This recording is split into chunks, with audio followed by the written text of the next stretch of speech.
ലൂക്കോസ് എഴുതിയ സുവിശേഷം അധ്യായം 5. അവൻ ഗെന്നസരേത്ത് തടാകത്തിന്റെ കരയിൽ നിൽക്കുമ്പോൾ പുരുഷാരം ദൈവവചനം കേൾക്കേണ്ടതിന് അവനെ തിക്കിക്കൊണ്ടിരിക്കയിൽ 2 പടക് കരയ്ക്ക് അടുത്ത് നിൽക്കുന്നത് അവൻ കണ്ടു. അവയിൽ നിന്ന് മീൻ പിടിക്കാർ ഇറങ്ങി വല കഴുകുകയായിരുന്നു. ആ പടകുകളിൽ ശിമോനുള്ളതായ ഒന്നിൽ അവൻ കയറി കരയിൽ നിന്ന് അല്പം നീക്കണം എന്ന് അവനോട് അപേക്ഷിച്ചു. അങ്ങനെ അവൻ പടകിലിരുന്ന് പുരുഷാരത്തെ ഉപദേശിച്ചു. സംസാരിച്ച് തീർന്നപ്പോൾ അവൻ ശിമോനോട്, ആഴത്തിലേക്ക് നീക്കി മീൻപിടുത്തത്തിന് വല ഇറക്കുവീനെന്ന് പറഞ്ഞു. അതിന് ശിമോൻ, നാഥ, ഞങ്ങൾ രാത്രി മുഴുവനും അധ്വാനിച്ചിട്ടും ഒന്നും കിട്ടിയില്ല. എങ്കിലും നിന്റെ വാക്കിനെ ഞാൻ വല ഇറക്കാമെന്ന് ഉത്തരം പറഞ്ഞു. അവർ അങ്ങനെ ചെയ്തപ്പോൾ പെരുത്ത മീൻകൂട്ടം അകപ്പെട്ട് വല കീറാറായി. അവർ മറ്റേ പടകിലുള്ള കൂട്ടാളികൾ വന്ന് സഹായിപ്പാൻ അവരെ മാടി വിളിച്ചു. അവർ വന്ന് പടക് 2 മുങ്ങുമാറാകുവോളം നിറച്ചു. ശിമോൻ പത്രോസ് അത് കണ്ടിട്ട് യേശുവിന്റെ കാൽക്കൽ വീണു. കർത്താവേ, ഞാൻ പാപിയായ മനുഷ്യനാകൊണ്ട് എന്നെ വിട്ടുപോകണമേ എന്ന് പറഞ്ഞു. അവർക്കുണ്ടായ മീൻപിടുത്തത്തിൽ അവനും അവനോട് കൂടെയുള്ളവർക്കും എല്ലാവർക്കും സംഭ്രമം പിടിച്ചിരുന്നു. ശിമോന്റെ കൂട്ടാളികളായ യാക്കോബ്, യോഹന്നാൻ എന്ന സെബദി മക്കൾക്കും അവണ്ണം തന്നെ. യേശു ശിമോനോട്, ഭയപ്പെടേണ്ട, ഇന്നു മുതൽ നീ മനുഷ്യരെ പിടിക്കുന്നവനാകും എന്ന് പറഞ്ഞു. പിന്നെ അവർ പടകുകളെ കരയ്ക്ക് അടുപ്പിച്ചിട്ട് സകലവും വിട്ട് അവനെ അനുഗമിച്ചു. അവൻ ഒരു പട്ടണത്തിൽ ഇരിക്കുമ്പോൾ കുഷ്ഠം നിറഞ്ഞ ഒരു മനുഷ്യൻ യേശുവിനെ കണ്ട് കവിണ്ണു വീണു. കർത്താവേ, നിനക്ക് മനസ്സുണ്ടെങ്കിൽ എന്നെ ശുദ്ധമാക്കുവാൻ കഴിയും എന്ന് അവനോട് അപേക്ഷിച്ചു. യേശു കൈ നീട്ടി അവനെ തൊട്ടു. എനിക്ക് മനസ്സുണ്ട്, ശുദ്ധമാക എന്ന് പറഞ്ഞു. ഉടനെ കുഷ്ഠം അവനെ വിട്ടുമാറി. അവൻ അവനോട്, ഇതാരോടും പറയരുത്, എന്നാൽ പോയി നിന്നെ തന്നെ പുരോഹിതനെ കാണിച്ച് അവർക്ക് സാക്ഷ്യത്തിനായി മോശ കൽപ്പിച്ചതുപോലെ നിന്റെ ശുദ്ധീകരണത്തിനുള്ള വഴിപാട് അർപ്പിക്ക എന്ന് അവനോട് കൽപ്പിച്ചു. എന്നാൽ അവനെക്കുറിച്ചുള്ള വർത്തമാനം അധികം പരന്നു. വളരെ പുരുഷാരം വചനം കേൾക്കേണ്ടതിനും തങ്ങളുടെ വ്യാധികൾക്ക് സൗഖ്യം കിട്ടേണ്ടതിനും കൂടി വന്നു. അവനോ നിർജ്ജന പ്രദേശത്തെ വാങ്ങിപ്പോയി പ്രാർത്ഥിച്ചുകൊണ്ടിരുന്നു.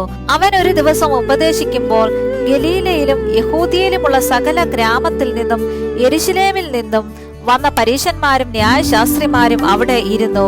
സൗഖ്യമാക്കുവാൻ കർത്താവിന്റെ ശക്തി അവനോട് കൂടെ ഉണ്ടായിരുന്നു. അപ്പോൾ ചില ആളുകൾ പക്ഷവാതം പിടിച്ച ഒരു മനുഷ്യനെ കിടക്കയിൽ എടുത്തുകൊണ്ടുവന്നു. അവനെ അകത്ത് കൊണ്ടുചെന്ന് അവന്റെ മുമ്പിൽ വെപ്പാൻ ശ്രമിച്ചു. പുരുഷാരം ഹേതുവായി അവനെ അകത്ത് കൊണ്ടുചെല്ലുവാൻ വഴി കാണാഞ്ഞിട്ട് പുരമേൽ കയറി ഓട് നീക്കി അവനെ കിടക്കയോടെ നടുവിൽ യേശുവിന്റെ മുമ്പിൽ ഇറക്കി വെച്ചു. അവരുടെ വിശ്വാസം കണ്ടിട്ട് അവൻ, മനുഷ്യ, നിന്റെ പാപങ്ങൾ മോചിച്ച് തന്നിരിക്കുന്നു എന്ന് പറഞ്ഞു. ശാസ്ത്രിമാരും പരീശന്മാരും, ദൈവദൂഷണം പറയുന്ന ഇവനാർ? ദൈവം ഒരുവനല്ലാതെ പാപങ്ങളെ മോചിപ്പാൻ കഴിയുന്നവനാർ എന്ന് ചിന്തിച്ചു തുടങ്ങി. യേശു അവരുടെ ചിന്തകളെ അറിഞ്ഞ് അവരോട്, നിങ്ങൾ ഹൃദയത്തിൽ ചിന്തിക്കുന്നത് എന്ത്? നിന്റെ പാപങ്ങൾ മോചിച്ചു തന്നിരിക്കുന്നു എന്ന് പറയുന്നതോ എഴുന്നേറ്റ് നടക്ക എന്ന് പറയുന്നതോ ഏതാകുന്നു എളുപ്പം എന്ന് ചോദിച്ചു. എങ്കിലും ഭൂമിയിൽ പാപങ്ങളെ മോചിപ്പാൻ മനുഷ്യപുത്രന് അധികാരമുണ്ട് എന്ന് നിങ്ങൾ അറിയേണ്ടതിന് അവൻ പക്ഷവാതക്കാരനോട്, എഴുന്നേറ്റ് കിടക്ക, എടുത്ത് വീട്ടിലേക്ക് പോക എന്ന് ഞാൻ നിന്നോട് പറയുന്നു എന്ന് പറഞ്ഞു. ഉടനെ അവർക്കാക്കി അവൻ എഴുന്നേറ്റു. താൻ കിടന്ന കിടക്കയെടുത്ത് ദൈവത്തെ മഹത്വീകരിച്ചും കൊണ്ട് വീട്ടിലേക്ക് പോയി. എല്ലാവരും വിസ്മയം പൂണ്ട് ദൈവത്തെ മഹത്വപ്പെടുത്തി ഭയം നിറഞ്ഞവരായി. ഇന്ന് നാം അപൂർവ കാര്യങ്ങളെ കണ്ടു എന്ന് പറഞ്ഞു. അതിന്റെ ശേഷം അവൻ പുറപ്പെട്ട് ലേവി എന്ന് പേരുള്ള ഒരു ചുങ്കക്കാരൻ ചുങ്കസ്ഥലത്ത് ഇരിക്കുന്നത് കണ്ടു. എന്നെ അനുഗമിക്ക എന്ന് അവനോട് പറഞ്ഞു. അവൻ സകലവും വിട്ട് എഴുന്നേറ്റ് അവനെ അനുഗമിച്ചു. ലേവി തന്റെ വീട്ടിൽ അവൻ ഒരു വലിയ വിരുന്നൊരുക്കി. ചുങ്കക്കാരും മറ്റും വലിയൊരു പുരുഷാരം അവരോടുകൂടെ പന്തിയിലിരുന്നു. പരീശന്മാരും അവരുടെ ശാസ്ത്രിമാരും അവന്റെ ശിഷ്യന്മാരോട്, നിങ്ങൾ ചുങ്കക്കാരോടും പാപികളോടും കൂടെ തിന്നു കുടിക്കുന്നത് എന്ത് എന്ന് പറഞ്ഞ് പിറുപിറുത്തു.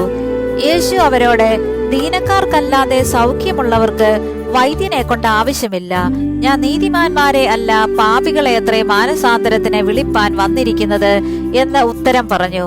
അവർ അവനോട്, യോഹന്നാന്റെ ശിഷ്യന്മാർ കൂടെ കൂടെ ഉപവസിച്ച് പ്രാർത്ഥന കഴിച്ചു വരുന്നു. പരീശന്മാരുടെ ശിഷ്യന്മാരും അങ്ങനെ തന്നെ ചെയ്യുന്നു. നിന്റെ ശിഷ്യന്മാരോ തിന്നുകയും കുടിക്കുകയും ചെയ്യുന്നു എന്ന് പറഞ്ഞു. യേശു അവരോട്, മണവാളൻ തോഴ്മക്കാരോടുകൂടെ ഉള്ളപ്പോൾ അവരെ ഉപവാസം ചെയ്യിപ്പാൻ കഴിയുമോ? മണവാളൻ അവരെ വിട്ടുപിരിയേണ്ടുന്ന കാലം വരും, അന്ന് ആ കാലത്തെ അവർ ഉപവസിക്കും എന്ന് പറഞ്ഞു. ഒരു ഉപമയും അവരോട് പറഞ്ഞത്, ആരും കോടിത്തുണിക്കണ്ടം കീറിയെടുത്ത പഴയ വസ്ത്രത്തോടെ ചേർത്ത് തുന്നിമാറില്ല. തുന്നിയാലോ പുതിയത് കീറുകയും പുതിയ കണ്ടം പഴയതിനോട് ചേരാതിരിക്കുകയും ചെയ്യും. ആരും പുതുവീഞ്ഞ് പഴയ തുരുത്തിയിൽ പകരുമാറില്ല. പകർന്നാൽ പുതുവീഞ്ഞ് തുരുത്തിയെ പൊളിച്ച് ഒഴുകിപ്പോകും, തുരുത്തിയും നശിച്ചു പോകും.